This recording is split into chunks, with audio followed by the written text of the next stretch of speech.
Zaman ini zaman modern, isbat nasab sekarang yang paling kuat dengan tes DNA.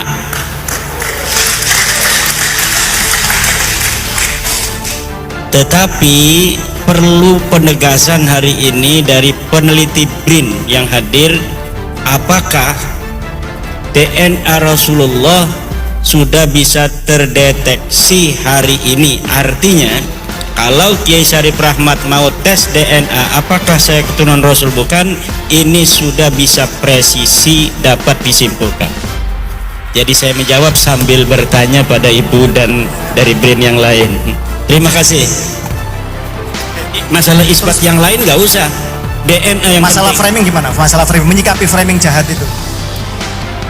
Kan mereka melakukan framing jahat, kami cucu Nabi, kalian harus begini kalau cinta pada Nabi terus. Nah, itu seperti apa? Sudah dibuktikan oleh penelitian secara pustaka, tidak terkonfirmasi, melenceng jauh, gagal total. Sekarang tinggal satu lagi cara membuktikannya dengan tes DNA itu. Tetapi kita ingin penegasan daripada peneliti BRIN, apakah tes DNA hari ini sudah bisa presisi untuk mengurut kita keturunan Rasul ataukah bukan. Baik, demikian. Oke, terima kasih. Pertanyaan ketiga langsung, dan ini sebenarnya inti yang ingin diminta adalah pertama terkait open posting Najwa Shihab yang dilakukan oleh lembaga Eijkman yang menyatakan bahwa rasnya cuma 3% ras Arab. Itu yang pertama. Yang kedua, tentang akurasi dari tes DNA itu sendiri, bagaimana kok bisa menentukan bahwa ini benar, ini keturunan Nabi dan ini bukan. Dan tentang kenapa Pak Alawi itu gagal dan mutlak tertolak sebagai keturunan laki-laki ke Sayyidina Ali bin Abi Thalib karramallahu wajhah. Monggo. Yang jawab dua orang nih ya. Kayaknya tadi ada yang nggak denger bahwa SNP itu jutaan tahun bertahan. SNP-nya Imam Ali itu ditemukan, keturunannya harus punya itu. Kalau enggak ya nasabnya batal. Anda ngaku keturunan Ali, diperiksa di lab BRIN, nggak ada penanda genetiknya Imam Ali, ya nasab Anda batal. Selesai urusan. Balawi kita datanya nggak ada, tapi kelihatan rame gitu. Kalau saya bilang moyangnya bukan satu itu, karena begini, kalau saya haplogrupnya J saja, seluruh keturunan laki-laki saya J semua. Kalau saya G semua. Kalau Balawi maaf, rame, berarti kakeknya nggak mungkin satu. Itu dulu, kakeknya nggak mungkin satu. Kakek 1000 tahun lalu nggak mungkin satu. Keturunan Imam Ali itu ketahuan J semua keturunannya, yang bukan J ya mungkin keturunan tapi garis perempuan. Kita nggak boleh menafikan loh ya. Artinya begini, orang ngaku keturunan siapa sepanjang dia nggak maksa harus garis laki-laki, ya kita terima aja. Bisa jadi cucu dari anak perempuan, bisa jadi cucu dari anak laki-laki, kemudian cucu laki-laki, kemudian cucu perempuan. Itu kan tetap mahram kita kan. Kita punya anak perempuan, punya anak perempuan, punya anak perempuan, sampai 10 generasi perempuan tetap kita nggak boleh nikahi. Keturunan Nabi yang dari perempuan pun ya tetap mahramnya Nabi. Yang masalah Ba'alawi ini kan memaksa garis laki-laki. Assalamualaikum warahmatullahi wabarakatuh. Tadi masalah ilmiahnya, teknisnya sudah dijelaskan oleh Pak Sugeng dan Bu Rere. Saya mencoba untuk menjelaskan secara ilmiah populer tanpa mengurangi isi ilmiahnya. Begini,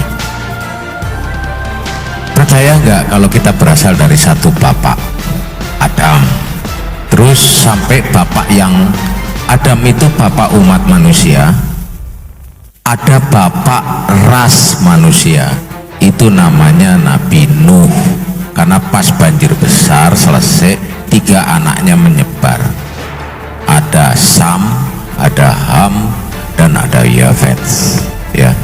Dan kemudian menyebar ke seluruh muka bumi. Muka bumi memangnya sama? Kan enggak. Ada yang padang pasir, ada yang es, ada yang hutan tropik, segala macam. Satu tidak lebih baik dari yang lain, dan itu sudah berpisah selama ribuan tahun. Untuk mengatasi ini Allah menganugerahkan kepada kita mekanisme untuk menjaga supaya nggak mati gitu loh. Itu menyangkut masalah penampilannya, fisiologi tubuhnya segala macam.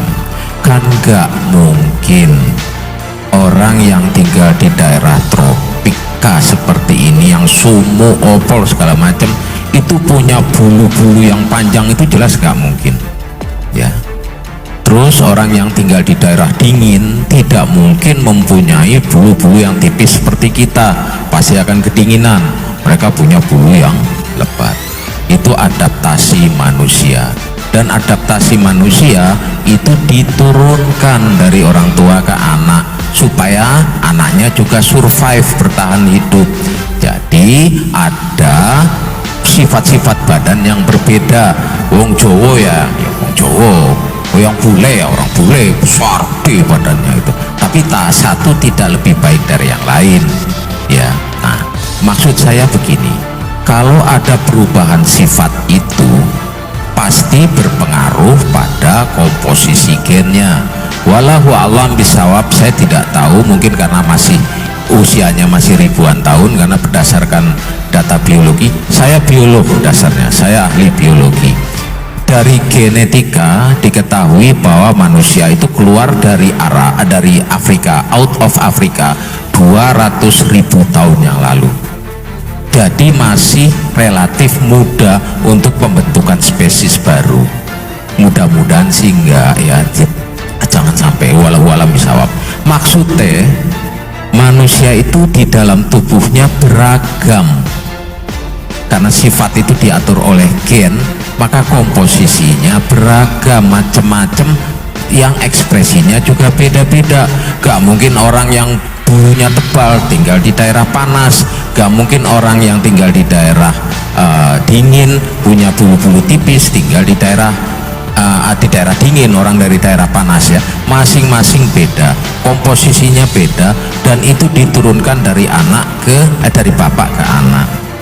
Itu kalau dari ibu ke anak. Kalau dari ibu dari mitokondria, namanya ada gen yang di dalam tubuh, ada sel lah, organel lah. Yang kita fokus ke sekarang kan masalah nasab, maka kita lari ke masyarakat yang penurunannya patrilineal, garis bapak. Berarti kita ambil yang di kromosom Y, karena Y itu bapak ya.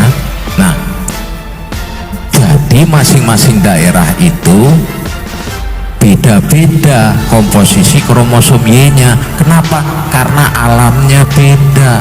Nah, alam yang sama pasti punya manusia-manusia yang mbahnya sama.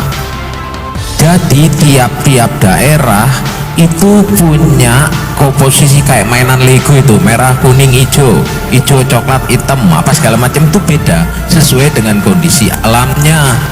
Makanya kalau alamnya begini, komposisinya gini. Orang yang tinggal di daerah semenanjung Arabia dengan panas seperti ini, yang kemudian dikenal sebagai orang-orangnya Babilonia, kemudian menurunkan Ibrahim, Ismail dan Ishak ya, orang-orang Arab dan Yahudi, itu komposisi gennya kayak gini di kromosom Y-nya. Kenapa? Karena sesuai dengan komposisi di wilayahnya yang panas.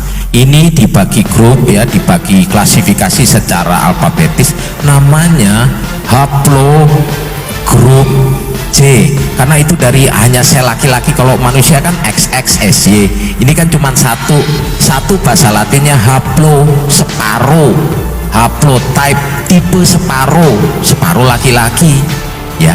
Tipe yang khusus laki-laki, yang separuh cuma laki-laki, berarti yang Y, bukan yang X kan perempuan, yang Y laki-laki.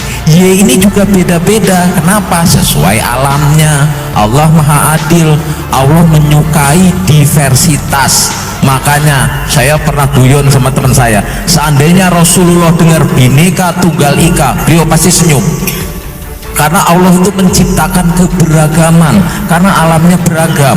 Maka orang yang tinggal di daerah padang pasir kayak begini yang kemudian menurunkan orang-orang Yahudi dan Arab, itu komposisi Y-nya kayak gini, maka itu disebut Y ya, kromosom Y. Grup C1, grup orang-orang padang pasir Arabia. Lalu masing-masing juga beda, orang Eropa yang dingin beda, yang Afrika gini beda, segala macam, termasuk orang yang di Asia Tengah kering-kering kayak Arab sih enggak, tapi padang rumput stepa beda lagi dengan orang Arab, pasti kan, dengan orang Yahudi beda, dia walaupun ada wilayah subur tapi keringnya beda dengan yang di Asia Tengah. Ini beda lagi komposisinya, namanya komposisi G, bukan C lagi tapi G. Itu yang orang-orang sekarang, orang-orang yang wilayah yang berbahasa Turki, bahasa-bahasa kayak Turki ya, Kazakhstan, Uzbekistan, segala macam, itu orang-orang Asia Tengah, itu G, Kaukasia namanya. Jadi bagaimana mungkin mau mengaku Arab kalau Y-nya, kromosom Y ini bukan J, kan itu bukan orang Arab, itu orang sana. Tapi dunia ini kan luas, jadi jalanlah ke muka bumi itu. Maksudnya ini, jadi ada orang Kaukasus juga bisa tinggal di wilayah Arab, bisa ngaku-ngaku setelah sekian generasi aku Arab loh, gitu, aku pasti bahasa Arab gini. Tapi diperiksa kromosomnya kok G bukan J, sampean ini sekarang di sih bukan Arab kok, memang fasih bahasa Arab, wajah juga Arab gitu, tapi haplogrupnya, legonya tadi, kalau Arab merah kuning hijau, ini kok ungu hitam biru, ini sekarang di nih, kan nggak mungkin bener yang tadi dibilang oleh Pak Sugeng. Kita bisa berdalih dengan naskah, dengan dalil, dengan kitab segala macam, tapi nggak dengan gen. Mohon maaf pangapunten sangat nih, saya ambil yang sederhana aja. Sebentar. Saya mencoba memudahkan, karena salah satu tugas ilmuwan adalah memudahkan. Bapak-bapak lihat kue-kue ini ya, macam-macam toh. Lah, sesuai dengan buatannya. Yang coklat ini dari Tegal, yang ini dari Semarang, yang ini Cirebon, ini Jogja, ini Surabaya ya. Oke. Nah, ini kan Cirebon. Kok ada orang datang, aku orang Cirebon loh, Cirebonnya pun di Pak, aku istilahnya buntet lah misalnya, buntetnya oke Cirebon gitu, aku Cirebon tuh gini. Terus orang Cirebon bilang, Mas, itu biasa enak kue ini kayak gini apa gimana Mas? Ya nggak akan nunjukin, karena kalau nunjukin gini, lo Cirebon gini kuenya, Cirebon tuh gini, gitu loh. Makanya orang-orang itu kalau ditanya ngaku Cirebonnya sekang buntet ke, sekang Pekalingganan ke apa, jelas kan Cirebon. Wong Cirebon pasti tahu Pekalingganan di mana, buntet di mana, pasti tahu. Ini orang Cirebon ngaku Cirebon, wah fasih banget Cirebon. Cirebon gini loh, kantor posnya di jalan ini, KUA-nya di sini, masjidnya di, pokoknya tahu banget Cirebon lah. Tapi orang Cirebon bilang, loh, Kang, nggak mau besek ya, anak kue ini apa? Wah, anak kue ini kayak gini orang Kang. Bakalan dia, kalau dia orang Cirebon, oh ya nih, Cirebon, oh iya, tapi kuenya kayak gini. Loh, wong Cirebon kok kuenya begini? Ini kan wong Semarang, kalau Cirebon kan kuenya gini. Makanya tadi dibilang oleh Pak Sugeng, udahlah nggak usah ribut-ribut, pakai dalil mana-mana. Ini tak periksa genotipnya, ini tak periksa gennya. Sama juga dengan tadi. Wis to Kang, ojo dalih macem-macem Kang. Angger wong Kang, angger wong Cirebon, kayak kuene kayak opo Kang? Ligi lho, kene ki nggo besek Dok. Lah aku yo nggo besek. Aku sang Cirebon Kang, kaki Cirebon Kang. Kalau dia memang orang Cirebon, dia akan bilang ini. Tapi ini enggak. Kue ini ini kuenya. Loh, kayak wong Semarang. Wong Cirebon ini kuenya loh. Makanya sampai kapanpun kalau orang itu betul-betul keturunan Rasul dan betul-betul genotipnya haplogrupnya C, Dia akan ngasih, oh silahkan ambil darah saya kalau nggak percaya. Ini kan nggak ngumpet-ngumpet. Jadi ada yang dalam tanda kutip disembunyi. Lah, padahal sebenarnya simpel aja. Kalau mau ya, mereka kan takut kalau ternyata haplogrup mereka G bukan J. Jangankan keturunan Rasul, wong Arab aja bukan, gitu loh. Kan simpel. Saya tidak menuduh mereka ahlul bait atau bukan, tapi kalau memang di dalam jadi gini, ilmuwan dan Islam kebetulan sama. Makanya di masa lalu, ilmuwan di masa lalu yang fondasinya sampai sekarang tetap dipakai termasuk genetik, itu ulama-ulama Islam. Al-Khawarizmi itu bapaknya optika modern. Saya botani, itu ada Al-Dinawari, beliau menulis buku kitab Al-Hayatun atau apa Al-Nabatiyah, jadi tentang tumbuhan. Saya botanis, Bu, saya mempelajari itu, dan kami mengakui bahwa salah satu ilmuwan botani dunia itu adalah Ad-Dinawari. Ad-Dinawari lah yang menulis tentang apa yang di dalam bahasa Arabnya itu saya lupa namanya, yang kalau diterjemahkan intisari dari sesuatu yang penting itu apa? Pala. Beliau menulis tentang cengkeh. Cengkeh itu dan pala ini berasal dari wilayah Al-Mulk, negara dengan wilayah yang banyak rajanya, Maluku. Jadi sebelum Magelang segala macam keluyuran itu orang Islam sudah tahu gitu. Makanya para ulama muslim yang juga masih diteruskan oleh kami sampai hari ini, detik ini, adalah mengatakan ilmuwan itu boleh salah tetapi tidak boleh bohong. Lah, ini guyonannya. Sebaliknya, orang yang jahat itu atau orang yang menyembunyikan kebenaran, semboyannya kita boleh bohong tapi nggak boleh salah kalau bohong, kan gitu. Nah, kalau kami ilmuwan dan kaum muslimin yang benar yang disampaikan juga oleh Rasulullah adalah kitab ilmuwan atau orang-orang berilmu, atau kalau kita kan disebut alim ulama ya. Alim ulama itu manusia loh, bukan dewa atau manusia setengah dewa. Alim ulama itu bisa salah tapi tidak boleh bohong. Jadi kalau ada sesuatu yang disembunyikan, dia tidak mau ngasih sesuatu, berarti ada yang bohong. Nah, sudah selesai. Nah, daripada ribut-ribut, yo pengen kene ketihe darahe tak periksa. Angger memang C ya, memang sampean bener kok. Tapi angger G, kalau muslim boleh salah, tapi nggak boleh bohong. Rasulullah pernah salah nggak? Pernah, tapi kesalahannya kecil. Tapi Rasulullah pernah bohong nggak? Oh, nggak pernah. Jadi kalau anda muslim jangan takut salah, takutlah kalau bohong. Nah, seperti saya tadi dibilang oleh bapak-bapak semua, bahwa baik dalam ilmu apapun juga ya, kita itu bisa aja sampai ke kesimpulan yang salah, tapi tidak boleh bohong. Itu pertama ya. Jadi makanya Rasul mengatakan sampaikan yang hak walaupun itu pahit. Dan ini pasti berkaitan dengan mereka merasa mempunyai kemuliaan sehingga kalau dagang gampang, kalau ini gampang, jadi urusannya duit ya toh.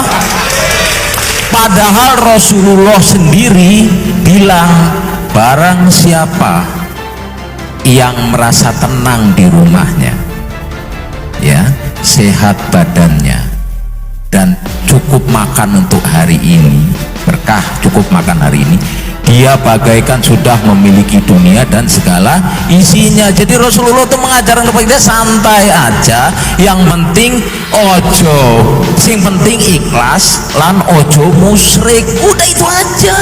Lah kalau dia menyembunyikan sesuatu yang bohong kan sama aja musyrik. Bagaimana turunan Nabi musyrik? Nah untuk ini supaya tidak berlarut-larut, nggak usah pusing-pusing, getih mundi gitu loh. Gue tak periksa, kalau memang bener-bener J ya oke. Sing kalau memang G ya ngaku, ya saya memang bukan dari sana. Selesai. Sama seperti ini, ngakune wong Cirebon. Biasa isi iki udah Cirebon suka ngendi gitu loh. Nah kan, nah tapi untuk sampai tahu ini atau ini dibesek kan beseknya diserahin.